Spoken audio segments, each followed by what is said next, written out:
Coucou les amis, je sais pas si vous vous rappelez, mais le camping-car il avait un problème de mâchoire de frein. Et en fait ces mâchoires sont à l'intérieur en fait du système, tu vois. Donc en fait c'est frein à disque et mâchoire de frein. Voilà à quoi ça ressemble. C'est fait par beaucoup par Piaggio, hein, ces mâchoires-là.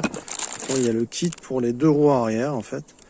Donc ça, je me le démonterai et je le rajouterai pour que les freins à main, freins de service en fait fonctionnent très bien. Parce que là c'est un petit peu limite pour ceux qui ont vu les vidéos.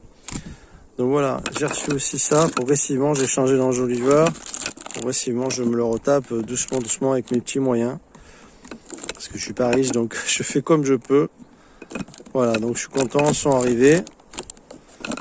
Les petites mâchoires sont des mâchoires qui font partie du système et qui sont entre en fait le système complet tambour total en fait. C'est va à l'intérieur. Je suis pas trop mécano, les enfants vont c'est l'électricité. Mais voilà, pour ceux qui connaissent, vous m'écrirez. Et c'est ce qu'il fallait. Voilà. Donc j'ai reçu la boîte, tu vois. Hop.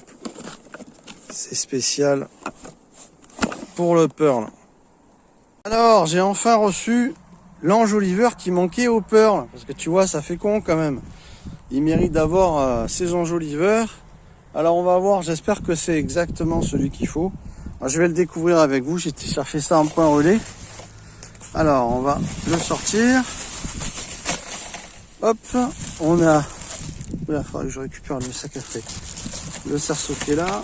Et ouais, ça ressemble à ça. Hein. Ouais, bon, allez, on va le mettre, on va voir.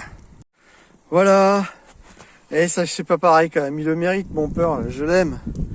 Alors, je le retape petit à petit parce que toutes ces petites choses, c'est pas donné. Ouais, ça change tout. C'est plus joli quand même. Alors, je suis content. Je le retape petit à petit. Moi, c'est encore des petites choses.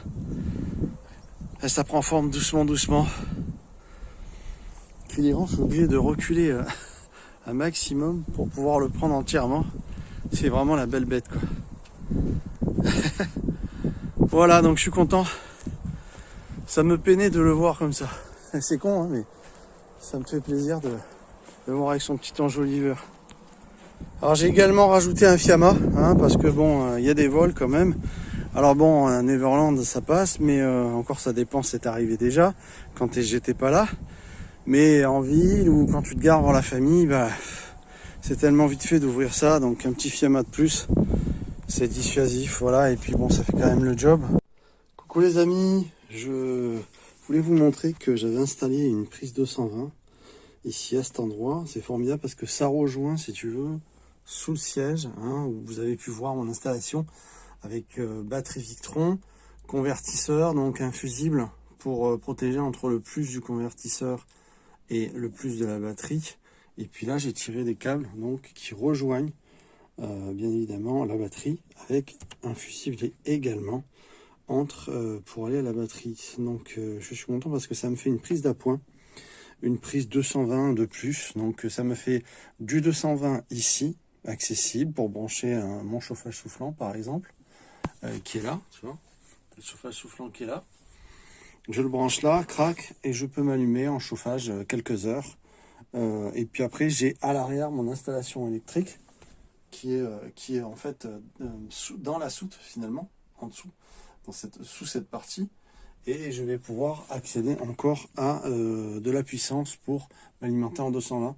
Donc ça me fait en tout pour l'instant 2 installations de plus dans le camping-car. J'ai également aussi une installation, une station d'énergie All Power hein, que vous avez pu voir, qui rajoute encore quelque chose comme, je dis pas de bêtises, 1500 Wh. Donc c'est toujours un petit truc de plus. J'ai également à Neverland 3 kW en énergie solaire qui rentre avec des batteries également. Donc c'est essentiellement cette installation qui va m'alimenter en solaire. Mais ça c'est plus quand je suis en déplacement, tu vois. Voilà, ça va être une alimentation en 220 volts rapide pour brancher absolument tout ce que je veux. Voilà, je voulais vous montrer, je suis content, c'est très propre et ça peut rapporter gros comme on disait avant dans les pubs bizarres qu'on avait dans les années 80.